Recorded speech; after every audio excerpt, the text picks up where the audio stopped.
Muy bien, vamos a continuar con la programación de este microcontrolador PIC 16F628A. En este caso estamos viendo cómo funciona el programa. El programa está tomando decisiones en base a una temporización interna. Cada 600 milisegundos habilita las salidas correspondientes al encendido de los grupos de LED que corresponden a cada número. Entonces, de esta forma, el programa toma decisiones. Hicimos el programa con Nipple, trabajando con diagramas de flujo. En este video voy a mostrar cómo involucramos un botoncito para que los cambios se generen en base a estímulos que vienen del exterior. Ya que, bueno, como hablé en videos anteriores también, el microcontrolador PIC puede tomar decisiones en base a cambios de estado, o bits, o datos, o pulsitos que recibe desde el exterior, o bien por estímulos internos basados en determinadas temporizaciones. Y eso es lo que hace el microcontrolador PIC. Toma decisiones en base a estímulos y saca información que es relevante o útil. Bien, entonces vamos a analizar el programa y vamos a ver cómo podemos hacer para involucrar este botoncito. Yo quiero que con este botoncito, cada vez que lo presiono, me cambie el número, en lugar de que sea así de forma automática cada 600 milisegundos. Así que vamos a ver cómo lo hacemos con Nipple. Acá vemos el programa que está dentro del microcontrolador y es lo que genera la toma de decisiones y la conducta electrónica que vimos hace instantes cuando comenzó este video. Ahora yo voy a reemplazar estos relojitos de 600 milisegundos. Estos dibujitos corresponden a esa temporización interna que genera el estímulo para que cambien los números. Y los números se muestran gracias a estos bloques de bits que yo pongo en 1 y en 0 digitales. Eso significa que en las salidas hay, por ejemplo, en el segmento B un 1, hay 5 voltios presentes, etc. De esa forma voy encendiendo con estos grupos de patitas que pongo en 1 y en 0, voy encendiendo y generando los números en el display de 7 segmentos.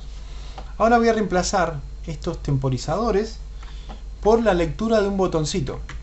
Yo quiero que cada vez que se presione el botón se reciba la orden de cambiar de número. Entonces ya no lo voy a hacer con un estímulo interno de estos temporizadores, sino que con un estímulo exterior, externo. Para eso lo primero que hago es identificar en dónde quiero leer esa entrada, ese pulsito, y en este caso va a ser en la entrada de la patita número 1 del PIC, que corresponde a RA2.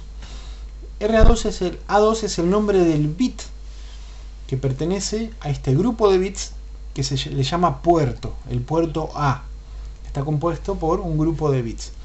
También a este grupo de bits se lo identifica como registro. Entonces un registro consta de un grupo de bits. RA2, le doy doble clic izquierdo y le cambio el nombre. Esto es para hacerlo más sencillo y para poder identificar esta patita del micro a lo largo del programa. Renombrar. Desea que Nipple, acá le pongo que no, le pongo OK, ingresar. Ya tengo identificado ese bit como el que va a corresponder al pulso del botón. Entonces voy a comenzar el programa mostrando el 0, como lo hace actualmente, y convengamos que esto se puede organizar en subrutinas, como hablé también en el video anterior. Sin embargo, vamos a lo elemental nuevamente y tal vez más adelante vamos a involucrar nuevamente las subrutinas. Entonces, comienzo mostrando el 0. Ahora yo quiero leer, quiero escuchar el botoncito. ¿Cómo hago? Vengo acá a condición, bit.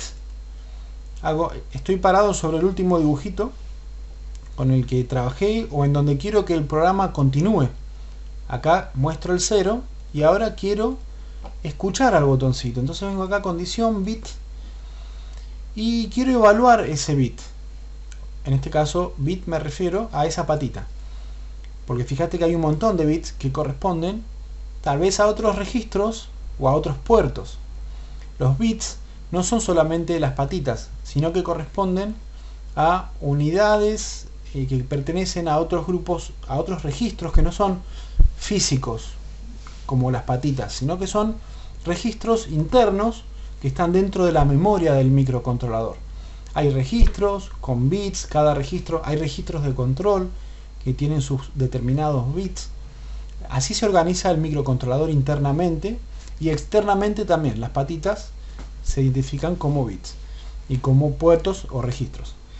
Entonces voy a buscar el bit que nombré como botón, ABC, acá está botón, y yo quiero escucharlo. O sea, luego de mostrar el 0, convengamos que cada vez que acá esto se pone en 1, esta patita se pone en 1, esta en 1, cada vez que hace esto pasa un microsegundo, o sea, es súper veloz. Entonces, luego de que pasaron todos estos microsegundos de encender las patitas, ponerla en 1, yo quiero evaluar el bit botón y verificar si está en 1. Si es igual a 1, quiero que cambie el número. Ese es el estímulo que voy a escuchar o recibir del exterior. Entonces, acá veo que hay una opción de antirrebote.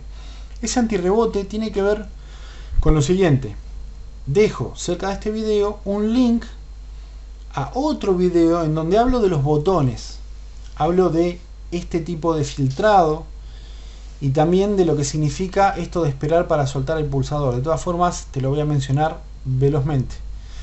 El antirrebote tiene que ver con detectar si la pulsación del botoncito es legítima.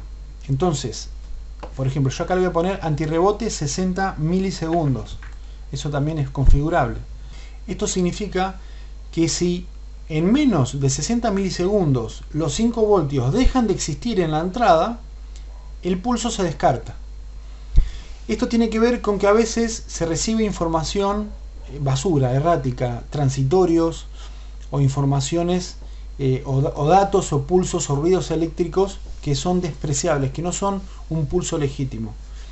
Con esta temporización de 60 milisegundos podemos filtrarlo. Entonces, si el pulso dura como mínimo 60 milisegundos, es un pulso legítimo. Pero si es menor a 60 milisegundos, el pulso no tiene que ver con una pulsación legítima. Y esperar a soltar el pulsador tiene que ver con que yo, está bien, presiono el botoncito y es tan veloz todo. O sea, nosotros acá cuando programamos trabajamos como en cámara lenta.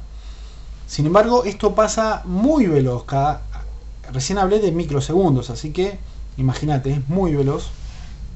Entonces, cada vez que presionás el botón, el programa puede seguir de inmediato, porque es muy veloz y pueden suceder cosas que vos no las vas a ver. Entonces, si yo tengo implementado lo del botón y no espero a soltar el pulsador para que el programa continúe, es muy probable que yo presione el botón y cambie los números tan rápidamente que yo no lo note.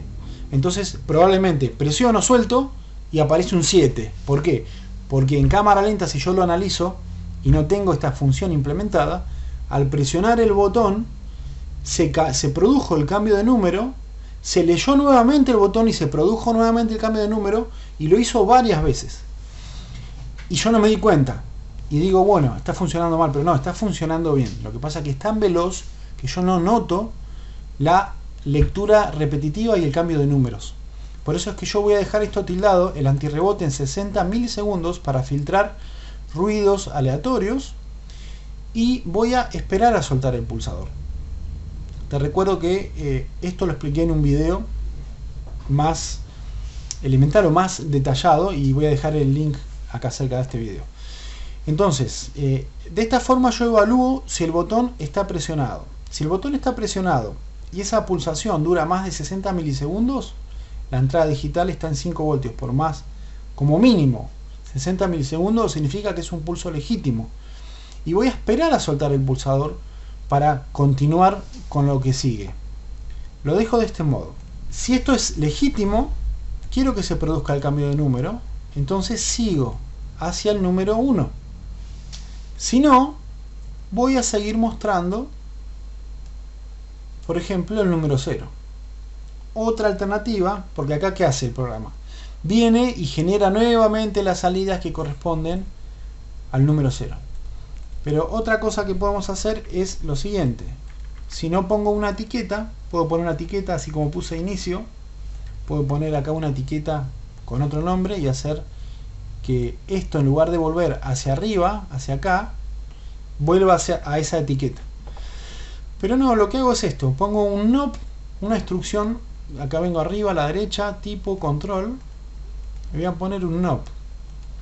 Un NOP es una instrucción que no hace nada, hace latir el corazón interno, hace quemar un microsegundo y volver a preguntar.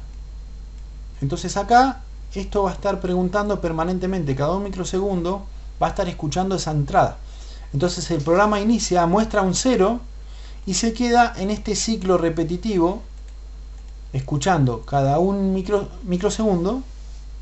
En realidad es cada más de un microsegundo. ¿Por qué?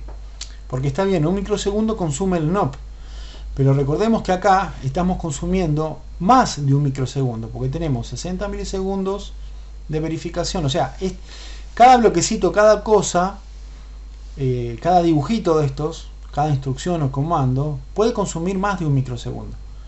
Está hablando de los microsegundos porque el NOP consume un microsegundo. Entonces verifico, y si el botón legítimamente es pulsado, esa es la condición, si ese bit está en 1 y yo solté el botoncito, voy a mostrar el número 1, y así con los demás. Entonces yo esto lo duplico y lo acomodo debajo de cada bloquecito. Reemplazo los 600 milisegundos que originalmente tenían este programa para hacer el cambio automático, lo reemplazo por la escuchada de este botón, en resumen, ¿no? Entonces voy a ubicar esta escuchada del exterior debajo de cada bloque. Listo, acá ya tengo entonces debajo de cada bloque la instancia en la que el microcontrolador escucha el impulso del exterior. Si es legítimo, cambia de número. Entonces el programa comienza mostrando un 0, escucha en este bloquecito, se da eso, ¿no? Perdón. Que se escucha, en este bloquecito, se escucha el estímulo del exterior. Voy a mover esto para hacerlo un poco menos confuso. Ahí está.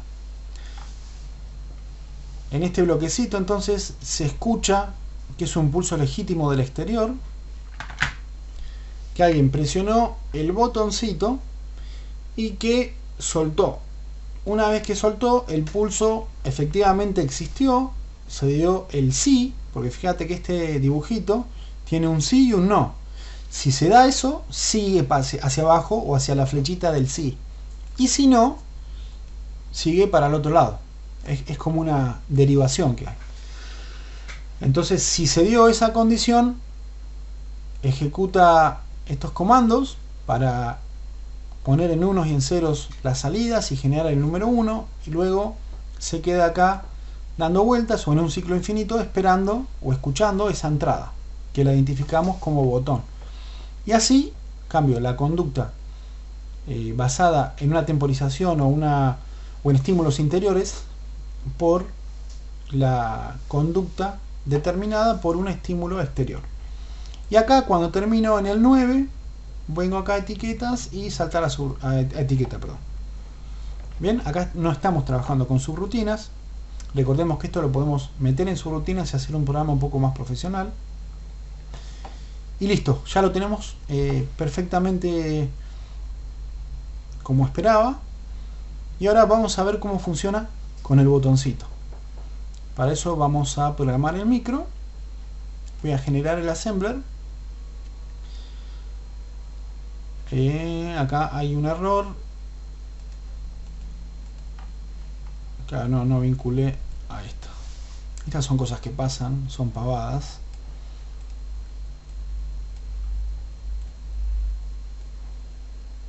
Con las flechas le doy continuidad al programa, ¿no es cierto?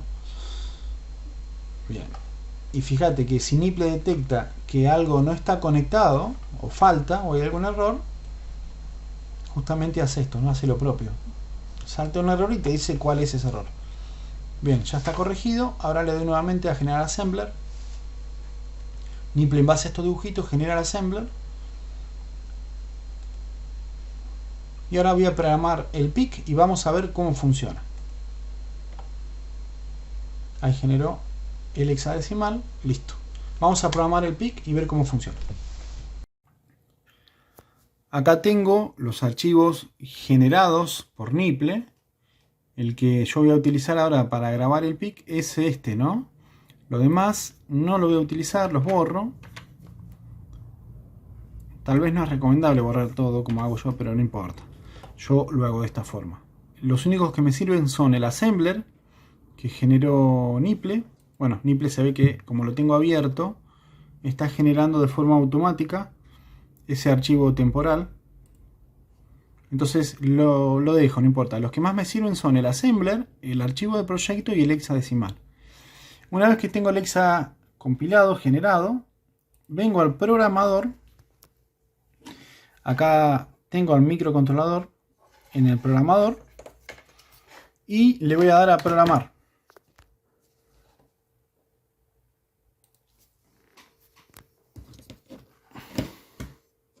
Bien, una vez que programó, voy a montar el PIC en la protoboard y voy a poner el botoncito. Para eso voy a dejar la cámara un momento. Ya coloqué el botoncito y fíjate que puse una resistencia pull down. Esa resistencia está conectada, es de 10K, está conectada en negativo. Desde el mismo bit o patita 1, que es RA2, que identificamos como botón, tenemos la resistencia de 10K negativo y a su vez tenemos el contacto del botoncito.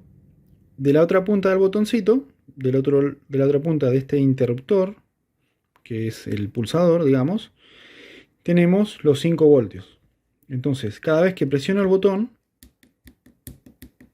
aparecen los 5 voltios en la patita número 1 del PIC, que es lo que queremos hacer, ¿no es cierto?